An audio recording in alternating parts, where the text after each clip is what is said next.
जय हिंद प्यारे साथियों, स्वागत है आप सभी का पारस फ्री एजुकेशन में। आज इस क्लास में हम पर्यावरण के टॉप 20 प्रश्न पढ़ेंगे जो आपके एग्जाम पैटर्न पर होंगे, जहां से आपको एग्जाम में प्रश्न देखने को अवश्य मिलेंगे। इसलिए आप सभी से रिक्वेस्ट है वीडियो कंप्लीट देखें और आप लोग 20 में से कितने प्रश्नों के सही जवाब देते हैं वो हमें कमेंट करके अवश्य बताएं। तो चलिए भाई, हम शुरू करते हैं प्रश्न क्रमांक 1 से। कहा गया है, मरुस्थलों में रहने वाले जंतु दिन के अधिक ताप से बचने के लिए क्या करते हैं?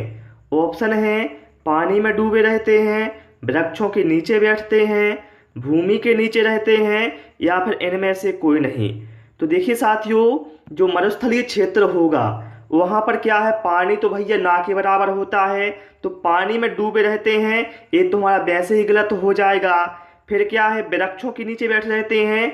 देखिए वहाँ पर जो वृक्ष होते हैं मरुस्थलीय क्षेत्रों में, उनकी जो पत्तियां हैं वह कांटेदार होती हैं, ठीक है, तो उनकी छांव में वो नहीं बैठ सकते, है ना। और ऑप्शन सी में क्या है, भूमि के नीचे रहते हैं, तो ये बिल्कुल सही है, ठीक है। मरुस्थलीय क्षेत्रों में रहने वाले जंतु होते हैं वह अधिक ताप से बचने के लिए भूमि के नीचे रहते हैं, ठीक है। चलिए भाई, प्रश्न क्रमांक 2 पर आते हैं। कहा है, मृतजीवी जीवों को मृतजीवी इसलिए कहा जाता है क्योंकि वह है। देखिए, मृतजीवी जीवों को मृतजीवी क्यों कहा जाता है? क्योंकि यह मृत होते हैं, मृत होने के पास होते हैं, मृत जीवों को खाते हैं, या फिर मृत जीवों के शरीर में रहते हैं। तो भैया इन्हें मृतजीवी इसलिए कहा जाता है क्योंकि यह मृत जीवों को खाते हैं, ठीक है। तो यहाँ पर राइट आंसर हमारा ऑप्शन सी के साथ जाएगा। प्रश्न क्रमांक 3 पर आते हैं और आप सभी से मेरी रिक्वेस्ट है, वीडियो पसंद आए तो वीडियो को लाइक और शेयर करें और दोस्तों के साथ जरूर भाई शेयर करते जाएं आप लोग।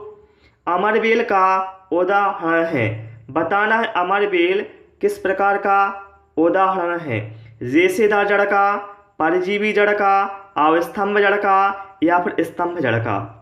तो भैया यह एग्जाम्पल होगा परजीवी जड़ का। यहाँ पर राइट आंसर हमारा ऑप्शन बी के साथ जाएगा। प्रश्न क्रमांक 4 पर आते हैं। पेड़ के तंत्रों में से पिरोह तंत्र के संबंध में कौन सा विकल्प असत्य है? बताना है जो पेड़ का तंत्र होता है पिरोह तंत्र, इसके संबंध में कौन सा विकल्प असत्य है? पिरोह सदा ऊपर की ओर बढ़ता है, बिल्कुल सही बात है भैया। जो पिरोह होता है यह सदैव ऊपर की ओर बढ़ता है, इसमें फल फूल व पत्तियां आती हैं, बिल्कुल सही है। फिर क्या है, इसमें तनाव और शाखाएं सम्मिलित नहीं है, या फिर यह पौधों से बाहर निकला हुआ भाग होता है। तो देखिए भैया, जो पिरोह तंत्र होता है यह क्या होता है? यह भाई पौधे का बाहरी भाग होता है, जिसके अंतर्गत तना, शाखाएं, पत्तियां, फल फूल आते हैं और यह सदैव ऊपर की ओर बढ़ता है।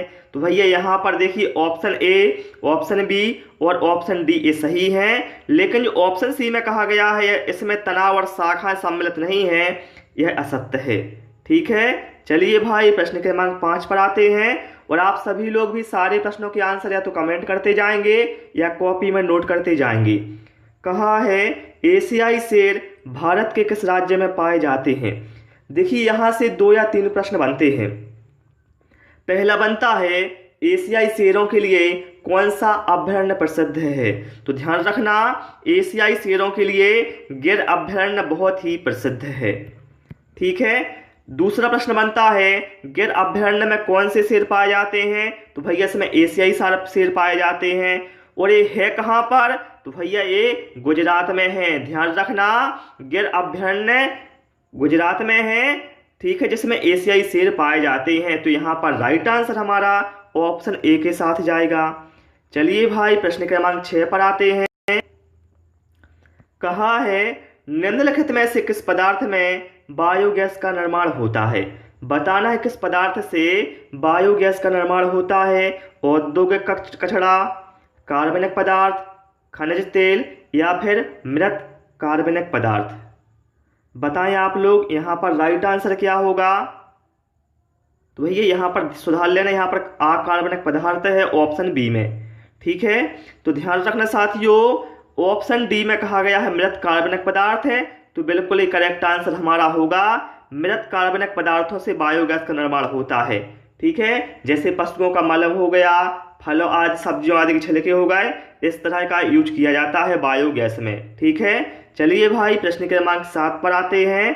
कहा गया है आपसी संबंधों की वह इकाई जिनके मध्य रक्त संबंध पाया जाता है क्या कहलाता है? समूह है, समुदाय, परिवार या फिर संप्रदाय। ये तो बहुत इजी क्वेश्चन है लेकिन इम्पोर्टेंट है। तो भैया वो परिवार कहलाता है। परिवार में क्या होता है? पति पत्नी होते हैं, ठीक है, उनके बच्चे होते हैं, ठीक है, इस तरह से परिवार ये कहते हैं। मतलब उनमें क्या है? रक्त संबंध पाया जाता है ना। चलिए भाई प्रश्न क्रमांक 8 पर आते हैं। क्या कहा गया है? खाद्य श्रृंखला के अनुसार सर्वाहारी जीव है हिरण, शेर, चीता या फिर मनुष्य। देखिए भैया यहाँ पर हम देखें जो हिरण है ये भैया कैसा है? ये तो भैया शाकाहारी है। शेर कैसा है? शेर भैया मांसाहारी है। चीता कैसा है? भैया चीता भी मांसाहारी है। लेकिन जो मनुष्य है साथियों, मनुष्य सर्वाहारी जीव के अंतर्गत आएगा खाद्य श्रृंखला में। ठीक है, तो यहाँ पर राइट आंसर हमारा ऑप्शन डी के साथ जाएगा।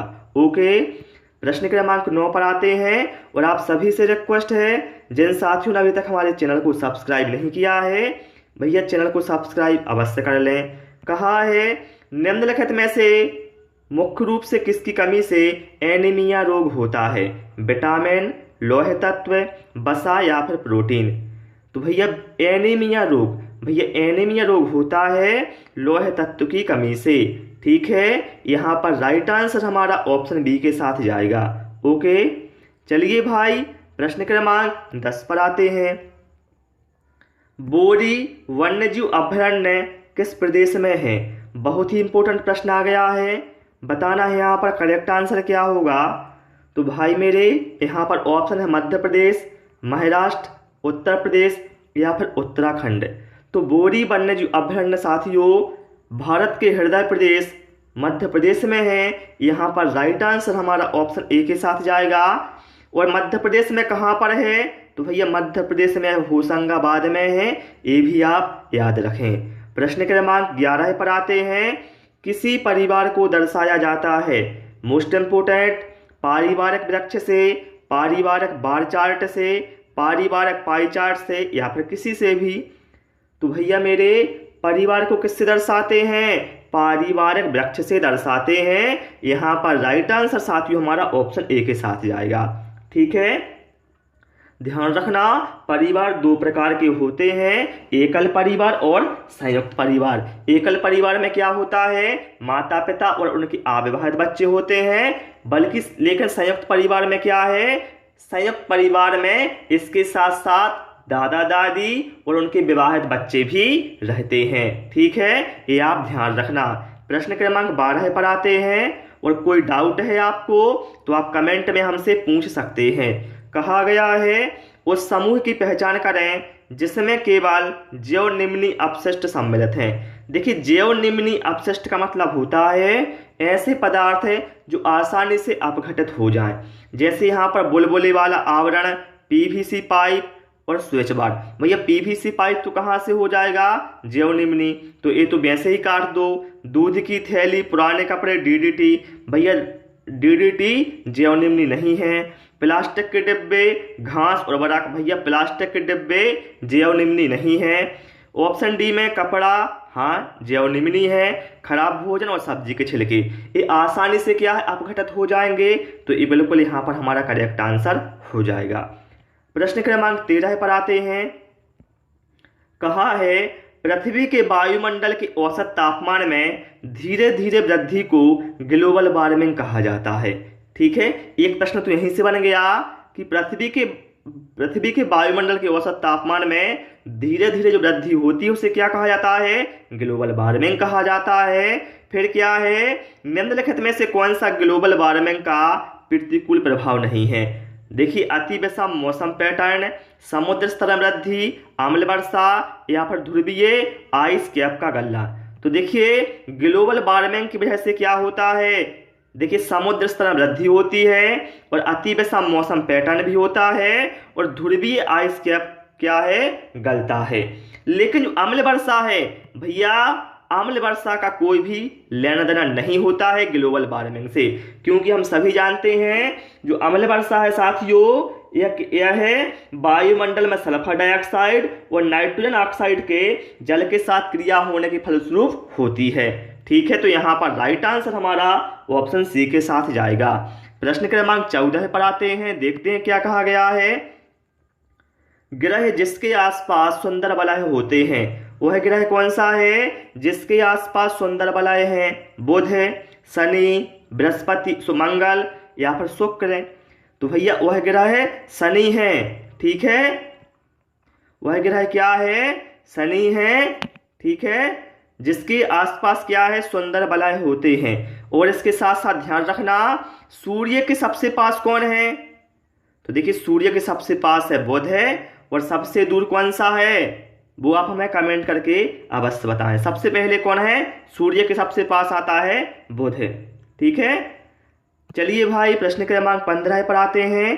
कहा है जीवाणु और कवक मृत पौधों एवं पशु के ऊतकों पर भोजन करते हैं, उन्हें काले रंग के पदार्थ में परिवर्तित कर देते हैं जो खालिस्तान कहलाता है। ऑप्शन है बोल्स, ह्यूमस, चिकनी मिट्टी या क्ले या फिर उर्वरक। तो देखिए साथियों, जो जीवाणु होते हैं और कवक होते हैं, ये क्या करते हैं?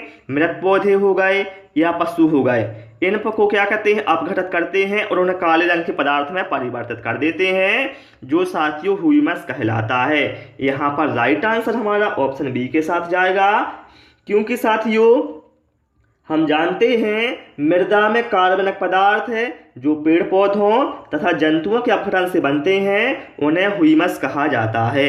प्रश्न क्रमांक 16 पर आते हैं। भारत का पहला समुद्री राष्ट्रीय कौन सा है? देखिए यहाँ से दो प्रश्न बनते हैं। यदि पूछा जाए आपसे भारत का पहला राष्ट्रीय उद्यान, तो भारत का पहला राष्ट्रीय उद्यान पूछा जाए तो बता दीजिएगा जिम कॉर्बेट राष्ट्रीय उद्यान, जिससे पहले कहा जाता था हैली राष्ट्रीय उद्यान। लेकिन यहाँ क्या है? समुद्री राष्ट्रीय उद्यान। तो पहला समुद्री राष्ट्रीय उद्यान कौन सा है? ऑप्शन है रानी झांसी समुद्री राष्ट्रीय उद्यान, समुद्री राष्ट्रीय उद्यान कच्छ की खाड़ी, महात्मा गांधी समुद्री राष्ट्रीय उद्यान या फिर मन्नार की खाड़ी समुद्री राष्ट्रीय उद्यान। तो साथियों यहाँ पर राइट आंसर हमारा होगा समुद्री राष्ट्रीय उद्यान, जो गुजरात की कच्छ की खाड़ी में है। यह भारत का पहला समुद्री राष्ट्रीय उद्यान है। यहाँ पर राइट आंसर हमारा ऑप्शन बी के साथ जाएगा। चलिए भाई प्रश्न क्रमांक 17 पर आते हैं। निम्नलिखित में से किस विटामिन का रासायनिक नाम साइएनोकोबालामिन है? Vitamin A, vitamin B1, vitamin B12, vitamin के। देखिए साथियों यहाँ से मैं आपको बहुत सारे प्रश्न बताने वाला हूँ। देखिए बताना है किस विटामिन का रासायनिक नाम साइएनोकोबालामिन है, तो भैया वो है विटामिन B12 का।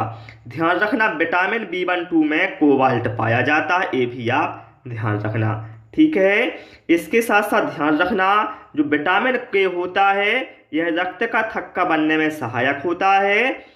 इसके साथ साथ ध्यान रखना विटामिन ए की कमी से क्या होता है? रतौंधी नामक बीमारी होती है। विटामिन ए का रासायनिक नाम क्या होता है?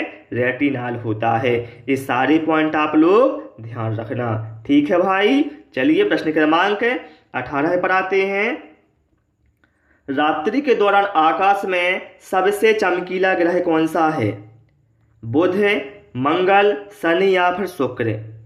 तो देखिए रात्रि के दौरान आकाश में सबसे चमकीला ग्रह, तो भैया वो कौन सा है? वो है हमारा शुक्र। कौन है? शुक्र। यहाँ पर राइट आंसर हमारा ऑप्शन डी के साथ जाएगा। ध्यान रखना शुक्र सौरमंडल का सबसे गर्म ग्रह है, जो रात्रि के दौरान चमकीला दिखाई पड़ता है। इसे भोर का तारा भी कहते हैं, ये भी आप ध्यान रखना। ठीक है, प्रश्न क्रमांक 19 पर आते हैं। क्या कहा गया है? निम्नलिखित में से कौन सा ईंधन जलाने पर सबसे अधिक वायु प्रदूषण होगा? गाय का सूखा गोबर, रसोई गैस मतलब एलपीजी। एलपीजी मतलब क्या है? एलपीजी का फुल फॉर्म क्या होता है? Liquid petroleum gas. ये कई बार एग्जाम में पूछा गया है, ध्यान रखना। ठीक है, मिट्टी का तेल या फिर गोबर गैस। तो देखिए सबसे अधिक वायु प्रदूषण होगा इन चार में से किससे? देखिए गाय के सूखे गोबर से होगा। क्यों होगा? क्योंकि जो गाय का सूखा गोबर रहेगा साथियों, इसमें कार्बन अधिक मात्रा में पाया जाता है। ठीक है, चलिए भाई प्रश्न क्रमांक 20 पर आते हैं। कहा है पृथ्वी पर तापमान वृद्धि जल चक्र को प्रभावित करती है, जिससे कम वर्षा होती है, इससे खालिस्तान की संभावना होती है। और आप सभी से रिक्वेस्ट है, जिन साथियों ने वीडियो को लाइक नहीं किया है, वीडियो को लाइक अवश्य कर दें। तो ध्यान रखना यहाँ क्या है, पृथ्वी के तापमान में वृद्धि जल चक्र को प्रभावित करती है, ये हम सभी जानते हैं, जिससे क्या है कम वर्षा होगी। और इससे संभावना किससे होगी भैया, जब कम वर्षा होगी तो इससे क्या है सूखे की संभावना होगी। तो यहाँ पर राइट आंसर हमारा साथियों ऑप्शन ए के साथ जाएगा।